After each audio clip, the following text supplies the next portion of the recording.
Football ഫാമിന്റെ പുതിയ വീഡിയോയിലേക്ക് എല്ലാ മാനുപ്രേക്ഷകർക്കും സ്വാഗതം. നമ്മൾ ഇന്ന് സംസാരിക്കാൻ പോകുന്നത് വേൾഡ് കപ്പ് ഒക്കെ കഴിഞ്ഞു. വേൾഡ് കപ്പിന്റെ ഒരു 11 അതെല്ലാവരും കാത്തിരുന്നു. അത് ഇന്ന് ഇന്നല്ല ഇന്നലെ രാത്രി ഫിഫ അത് അനൗൺസ് ചെയ്തിട്ടുണ്ട്. പവേർഡ് ബൈ ആരംകോ ആണ്.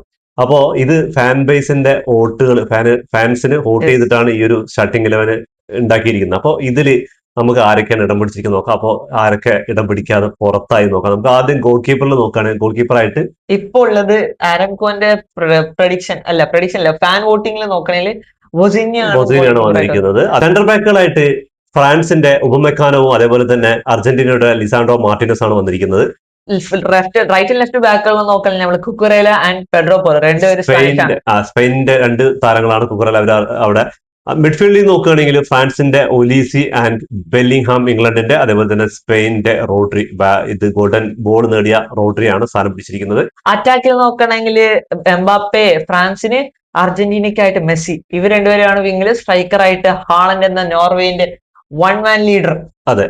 അപ്പൊ നമുക്ക് ഇതില് ആരൊക്കെയാണ് ഒരു അഭിപ്രായത്തിൽ, ഞങ്ങളുടെ അഭിപ്രായത്തിൽ ആരൊക്കെയാണ് ഈ സ്ഥാനങ്ങളിൽ ഇതിൽ പിടിക്കാത്തത്, അതേപോലെ തന്നെ ഇതിൽ ഏറ്റവും കൂടുതൽ ഇമ്പോർട്ടന്റ് ആയിട്ടുള്ള ആൾ പുറത്തിരിക്കുന്ന ആരാന്ന് നമുക്ക് നോക്കിയാൽ കഴിഞ്ഞാൽ ഞങ്ങളുടെ അഭിപ്രായത്തിൽ ഗോൾ കീപ്പറായിട്ട് വോസിനോ തന്നെയാണോ അർഹിച്ചത്?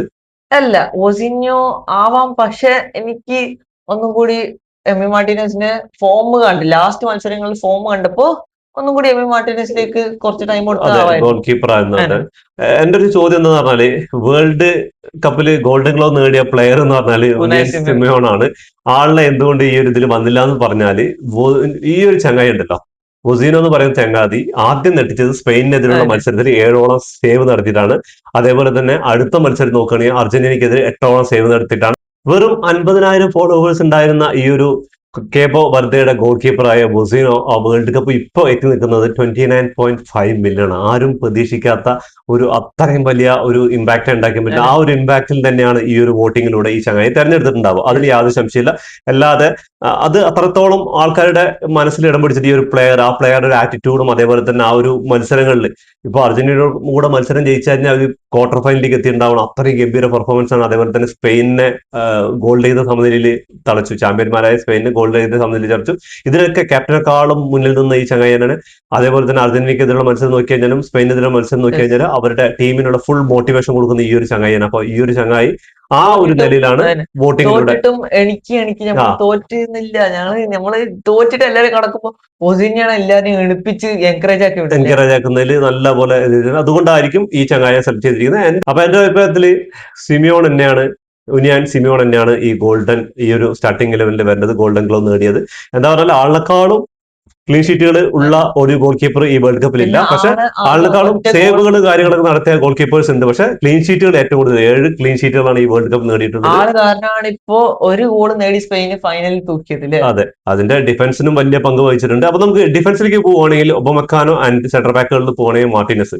ഇതില് എന്റെ ഒരു അഭിപ്രായത്തില് മാർട്ടിനസ്, ലിസാൻഡ്രോ മാർട്ടിനസ് അർജന്റീനയ്ക്കായിട്ട് ഗംഭീര പെർഫോമൻസ് വെച്ചിട്ട് ആളുടെ ഒരു ഹൈറ്റിന്റെ പരിമിതികളും വെച്ചിട്ട് ആള് അത്യാവശ്യം നല്ല രീതിക്ക് ഡിഫെൻഡ് ചെയ്തിട്ടുണ്ട്. ഫൈനലിൽ ആൾക്ക് 44-ാം മിനിറ്റിൽ പരിക്ക് പറ്റിയിട്ട് ടയർഡായിട്ട് ആള് സ്റ്റാർട്ടിംഗിൽ നിന്ന് പുറത്തു പോവാണ്. അതേപോലെ തന്നെ കളി ആ ഒരു ഗതി മാറുന്നതും ആളുടെ ഒരു സബ്സ്റ്റിറ്റ്യൂട്ട് ഉണ്ട്. പിന്നെ ഒബമെക്കാനോന്റെ കാര്യമാണ്, ഫ്രാൻസിന് വേണ്ടി കിടിലൻ പെർഫോമൻസ് ആണ്. പക്ഷെ എനിക്ക് ഇവിടെ കുബാർസിയാണ്. എന്താ പറഞ്ഞാല് 19 വയസ്സായ ഈ ചങ്ങായിയാണ് സ്പെയിനിന് വേണ്ടിയിട്ട് ഇത്രയും വലിയ ഇമ്പാക്ട് ഉണ്ടാക്കിയിട്ട് ആ ഒരു വേൾഡ് കപ്പിൽ ഉടനീളം നോക്കിക്കഴിഞ്ഞാൽ ആളുടെ പെർഫോമൻസ് പറഞ്ഞ കിടിലാണ്. അത് അറ്റാക്കിങ്ങിലേക്കും അതേപോലെ തന്നെ ഡിഫൻസിലും. അറ്റാക്കിങ്ങിൽ ഒരു പിടി ത്രൂ ബോളുകൾ, അതേപോലെ തന്നെ ആ ഒരു സെമിഫൈനലിൽ അതുകൊണ്ട് പോർച്ചുഗലിനെതിരെ കളിച്ച ബെൽജിയത്തിനെതിരായുള്ള കളിയിൽ കോർട്ടോയ്ക്ക് പരുക്കായിട്ട് ആള് പുതിയ ഗോൾ കീപ്പർ നമ്മുടെ മാഞ്ചസ്റ്റർ യുണൈറ്റഡ് ഗോൾ കീപ്പർ വരികയാണ്. ആ വരുന്ന ഒരു 10 മിനിറ്റുകളിലാണ് കുബാർസിയുടെ ഷോട്ട് ഗോൾ കീപ്പർക്ക് നേരെ പായിക്കുന്നതും അതിൽ റീബൗണ്ടിലാണ് മിക്കൽ മരിയനയുടെ ഗോളിലൂടെ സ്പെയിന് അടുത്ത റൗണ്ടിൽ. അപ്പൊ അത്രയും എന്താ പറഞ്ഞാൽ ഇന്നലെയും ഫൈനലിലും അതേപോലെ തന്നെ അർജന്റീന ഗോൾ കീപ്പർക്കെതിരെ ഒരു നല്ലൊരു കിടിലൻ ഷോട്ട് പായിച്ചിട്ടുണ്ടായത്. അപ്പോൾ ഈ ചങ്ങായി ഡിഫൻസിൽ മാത്രമല്ല അത്യാവശ്യം അറ്റാക്കിങ്ങിലേക്കും പെർഫോമൻസ് ചെയ്യുന്നുണ്ട്. അപ്പൊ എന്റെ അഭിപ്രായത്തിൽ കുബാർസി, ഉപമുഖാനോ പകരം കുബാർസിയാണ് കുറച്ചുകൂടെ എനിക്ക് ആ ഒരു സെന്റർ ബാക്കുകളുടെ കാര്യത്തിൽ. പിന്നെ ലെഫ്റ്റും റൈറ്റ് നോക്കുകയാണെങ്കിൽ അതിൽ യാതൊരു സംശയമില്ല, രണ്ടും കിടിലൻ. അതേപോലെ തന്നെ ഈ നമ്മുടെ കുക്കുറലയും അതേപോലെ തന്നെ പെഡ്രോ പോറോയും. അതില് വല്ല മാറ്റം പെഡ്രോ പോറോ രണ്ടുപേരും അടിപൊളി പ്രേസാണ്. പക്ഷെ ഒരാള് എല്ലാരും മറന്ന്, ന്യൂനോ മെൻഡിസ് എന്ന് പറയുന്ന ടൂർണമെന്റ്സ് ഉണ്ടായിരുന്നു, പക്ഷെ അവര് പ്രീ പക്ഷെ ക്വാർട്ടർ അതിന് പുറത്തായത് കാരണമായിരിക്കാം അത്രയ്ക്ക്, അല്ലെങ്കിൽ ന്യൂനോ മെൻഡിസ് അതൊന്നും ഒന്ന് ചിന്തിച്ചു. ന്യൂനോ മെൻഡിസ് സ്പെയിനെതിരെയുള്ള കളിക്കാണ് ന്യൂനോ മെൻഡിസിന് പരിക്കുപറ്റി പോകുന്നത്. സ്പെയിനെതിരെ കുറെ ടീമുകളുടെ എന്ന് പറഞ്ഞാൽ ആദ്യം നോക്കുകയാണെങ്കിൽ ബെൽജിയത്തിലെ ഗോൾ കീപ്പർക്ക് പരിക്കായി. അതിനുശേഷം ഇത് പോർച്ചുഗൽ നല്ല രീതിക്ക് കളിച്ചുകൊണ്ടിരുന്ന ഗോൾ സ്കോർ ചെയ്ത ന്യൂനോ മെൻഡിസിന് പരിക്കായി. അതിനുശേഷം ഫ്രാൻസിന്റെ സലീബ ഏറ്റവും നല്ല ഡിഫൻഡർ ആൾക്ക് പരിക്കായി. ഫൈനലില് ലിസാൻഡ്രോ മാർട്ടിനസിന് പരിക്കായി, കുട്ടി റമോർക്ക് പരിക്കായി. അപ്പോ ഇവർക്കെതിരെ കളിക്കുന്ന അതെന്താണെന്നറിയില്ല, അതിനിപ്പോ എന്താ സംതിങ് ഫിഷിംഗ് പറഞ്ഞ പോലെ സംഭവം നടന്നിട്ടുണ്ട്. അപ്പോ അങ്ങനെ അത് കഴിഞ്ഞു. ഇനി എന്റെ അഭിപ്രായത്തിലും ഇവർ രണ്ട് മാറ്റമില്ല എന്നുള്ള കാര്യത്തിൽ മിഡ്ഫീൽഡ് നോക്കുകയാണെങ്കിൽ ഒലീസി, അതേപോലെ തന്നെ റോഡ്രി, ബെല്ലിംഗ്ഹാം, ഇതില് മൂന്നെണ്ണത്തില് എന്തെങ്കിലും മാറ്റം? അല്ല, റോഡ്രി ഓക്കെ, ബെല്ലിംഗ്ഹാം ഓക്കെ. മിഡ്ഫീൽഡിൽ നോക്കിക്കഴിഞ്ഞാൽ ഫ്രാൻസിന്റെ ഒലീസി, അതേപോലെ തന്നെ സ്പെയിനിന്റെ റോഡ്രി, അതേപോലെ തന്നെ ഇംഗ്ലണ്ടിന്റെ ബെല്ലിംഗ്ഹാം. ഇതിൽ നോക്കുകയാണെങ്കിൽ ബെല്ലിംഗ്ഹാമിന്റെ പെർഫോമൻസ് എന്ന് പറഞ്ഞാൽ ഒരു മിഡ്ഫീൽഡറിനെക്കാളും അപേക്ഷിച്ച് അവര് ഒരു സ്ട്രൈക്കറുടെ റോളിലാണ് ചങ്ങായി 7ഓളം ഗോളുകൾ നേടി. ഈ വേൾഡ് കപ്പ് തന്നെ ഗോൾഡൻ ബൂട്ടിന് ഏറ്റവും ഫ്രണ്ടിൽ നിൽക്കുന്നുണ്ടായിരുന്നു. 7 ഗോളായിട്ട് ടോപ്പ് ക്ലാസ് പെർഫോമൻസ് ആണ് നടത്തിയിട്ടുണ്ടായിരുന്നത്. അതേപോലെ ഒലീസിയോട് നോക്കി കഴിഞ്ഞാൽ ഒലീസ ഈ വേൾഡ് കപ്പിൽ ഏറ്റവും കൂടുതൽ അസിസ്റ്റ് 5 അസിസ്റ്റ് നേടിയിട്ടാണ് ചങ്ങായി. അതേപോലെ 5 അസിസ്റ്റും 2-3 ഗോള് സ്കോർ ചെയ്തിട്ടുണ്ട്. കില്ല പെർഫോമൻസ് ആയിരുന്നു. ഒരു അറ്റാക്കിംഗ് മിഡ്ഫീൽഡറിന്റെ റോളാണ് ഇവർ രണ്ടാളും കളിച്ചപ്പോൾ. ഇതിൽ നിന്ന് വ്യത്യസ്തമായിട്ട് റോഡ്രി ഈ വേൾഡ് കപ്പ് തന്നെ ഗോൾഡൻ ബോൾ നേടിയ റോഡ്രി ഒരു ഗോളും ഒരു അസിസ്റ്റും നേടാതെയാണ് ഈ ഒരു ട്രോഫി നേടിയിരിക്കുന്നത്. കാരണം എന്ന് പറഞ്ഞാൽ ആ ഒരു സ്പെയിന്റെ എഞ്ചിൻ തന്നെ പറയാൻ പറ്റും. ചങ്ങായി ഇതൊന്നും നേടേണ്ട, ആളുടെ പാസുകൾ, അതേപോലെ ടാക്ടിക്സ്, അതേപോലെ തന്നെ കളി മൊത്തത്തിൽ നോക്കിക്കഴിഞ്ഞാൽ നിയന്ത്രിക്കുന്നത് പറഞ്ഞാൽ ആൾ തന്നെയായിരുന്നു. അതുകൊണ്ട് തന്നെയാണ് സ്പെയിൻ ഇത്രമാത്രം എന്താ പറയുക, സ്പെയിനിന് റോഡ്രിനെ പോലെ ഒരു പ്ലെയർ ഇനിയിപ്പോ റയൽ മാഡ്രിഡ് സൈൻ ചെയ്യാൻ പോകുന്നൊക്കെ പറയുന്ന റൂമേഴ്സ് വരുന്നുണ്ട്. എന്താണ് റയൽ മാഡ്രിഡ് പോലെ വന്നു കഴിഞ്ഞാൽ ഇപ്പൊ തന്നെ ഒരുപാട് മറീനോന് ഒരുപാട് സൈനിങ്ങുകൾ നടന്നിട്ടുണ്ട്. ഈ ചങ്ങായം കൂടി വന്നു കഴിഞ്ഞാൽ റയലിന്റെ മിഡ്ഫീൽഡ് തീ കത്തുന്നുള്ള കാര്യം സംശയമൊന്നുമില്ല.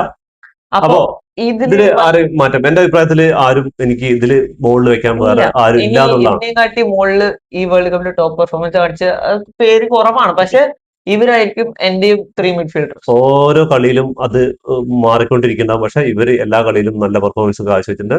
നമുക്ക് ലെഫ്റ്റും റൈറ്റും നോക്കിക്കഴിഞ്ഞാൽ Kylian Mbappe and Lionel Messi world കപ്പിന്റെ രണ്ട് കിടിലൻ പെർഫോമൻസ് കാഴ്ചവെച്ച ഒരാൾ 39-ാം വയസ്സിലും ഒരാൾ 25-26-ാമത്തെ വയസ്സിലും പെർഫോമൻസ്. വേൾഡ് കപ്പിന്റെ എപ്പോഴത്തെയും ഫേവറേറ്റുകളായിട്ടുള്ള ഫ്രാൻസിന്റെ എപ്പോഴും നെടുന്തൂണായിട്ടുള്ള എംബാപ്പെ തന്നെയാണ്. എന്താ പറയുക, ഓരോ വേൾഡ് കപ്പിലും ഗോൾ അടിച്ചുകൊണ്ട് കൂട്ടിക്കൊണ്ടിരിക്കുകയാണ്.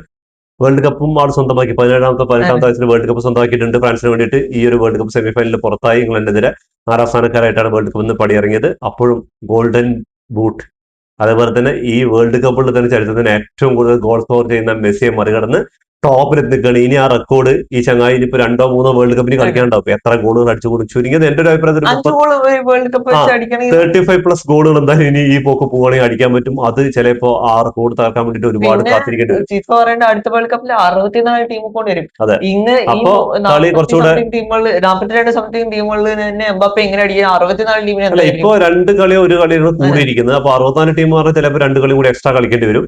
അങ്ങനെ നോക്കുകയാണെങ്കിൽ എന്തായാലും ഈ സ്കോറിങ് ഇനിയും കൂടാനുള്ള ചാൻസ് ആണ്. അപ്പൊ അടുത്ത ഇവങ്ങിലേക്ക് നോക്കുകയാണെങ്കിൽ ലയണൽ മെസ്സി എന്താ പറയാ 39-ാമത്തെ വയസ്സിൽ ലാസ്റ്റ് ഡാൻസ് എന്ന് പറഞ്ഞിട്ട് ഈ ചങ്ങായി ബ്രേക്ക് ഡാൻസും കളിച്ചിട്ടാണ് ഈ വേൾഡ് കപ്പ് പോയത്. ഫൈനലില് അപേക്ഷിച്ച് ബാക്കി എല്ലാ മത്സരങ്ങളും ടോപ്പ് നോച്ച് എന്താ പറയല്, ഒരു 25-കാരൻ.